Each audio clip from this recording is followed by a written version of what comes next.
নমস্কার বন্ধুরা, অর্ণব কিডস চ্যানেলে সবাইকে স্বাগত। চলে এসেছি আজকে জমজমাট একটি রেসিপি নিয়ে, যেটি সহজেই বানিয়ে নিতে পারবেন। Veg sandwich. দেখুন আমি কিভাবে এই রেসিপিটা বানাই, স্কিপ না করে কিন্তু আপনারা পুরো ভিডিওটা দেখতে থাকুন। এটি কত সহজেই বানানো যায়। তার জন্য আমি এখানে নিয়ে নিয়েছি গ্রেড করে রাখা গাজর আর শসা কুচি, টমেটো কুচি, পেঁয়াজ কুচি আর অল্প পরিমাণে কাঁচা লঙ্কার কুচি। আপনারা চাইলে কাঁচা লঙ্কা দিতেও পারেন, আবার নাও দিতে পারেন। এখানে আমি সব সবজিগুলো একসঙ্গে একটা মিক্সির বোলের মধ্যে নিয়ে নিচ্ছি। দেখুন, এরপর শসা কুচিগুলো দিয়ে দিলাম, এরপর দিয়ে দেবো টমেটো কুচি আর পেঁয়াজ কুচি। সব কিছু কিন্তু আমি একসঙ্গেই নিয়ে নেব।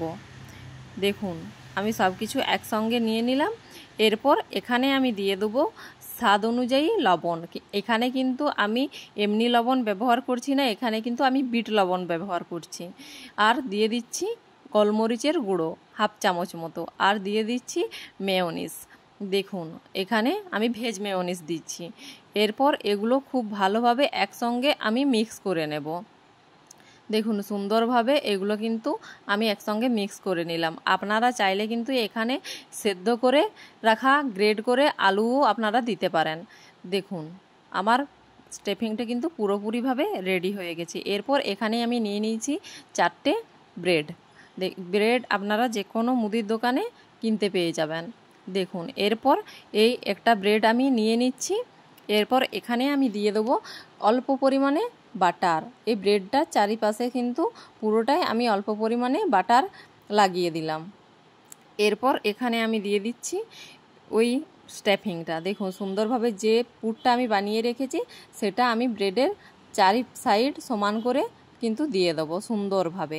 আপনারা চাইলে কিন্তু ব্রেডের এই 4টে যে সাইড আছে এগুলোও কিন্তু কেটে দিতে পারেন, কিন্তু আমি কাটলাম না, যেহেতু ব্রেডের সাইজটা ছোট তাই আমি আর কেটে দিলাম না। দেখুন আপনারা কিন্তু চাইলে এটা অবশ্যই কেটে দিতে পারেন। এরপর আমি পুরটা কিন্তু খুব সুন্দরভাবে দিয়ে দিলাম। এরপর তার উপর থেকে একটা ব্রেড আমি চাপিয়ে দিলাম। দেখুন সুন্দরভাবে আমার কিন্তু স্যান্ডউইচ কিন্তু প্রায় রেডি হয়ে গেল। এরপর কোনাকুনিভাবে আমি একটা ছুরির সাহায্যে কেটে দেব।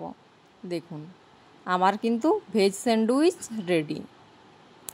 দেখতে পাচ্ছেন কত সহজেই কিন্তু এই নাস্তা রেসিপিটা আপনারা কিন্তু বানিয়ে নিতে পারেন। এটি বাচ্চাকে স্কুলের টিফিনেও কিন্তু আপনারা দিতে পারেন, আর নিজেরাও নাস্তা হিসাবে ব্যবহার করতে পারেন।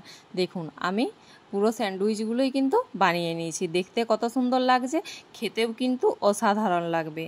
দেখতে পাচ্ছেন, যদি আমার রেসিপিটি ভালো লেগে থাকে অবশ্যই আমার চ্যানেলটিকে সাবস্ক্রাইব করে দেবেন এবং লাইক, ফলো, শেয়ার, কমেন্ট করতে একদমই ভুলবেন না।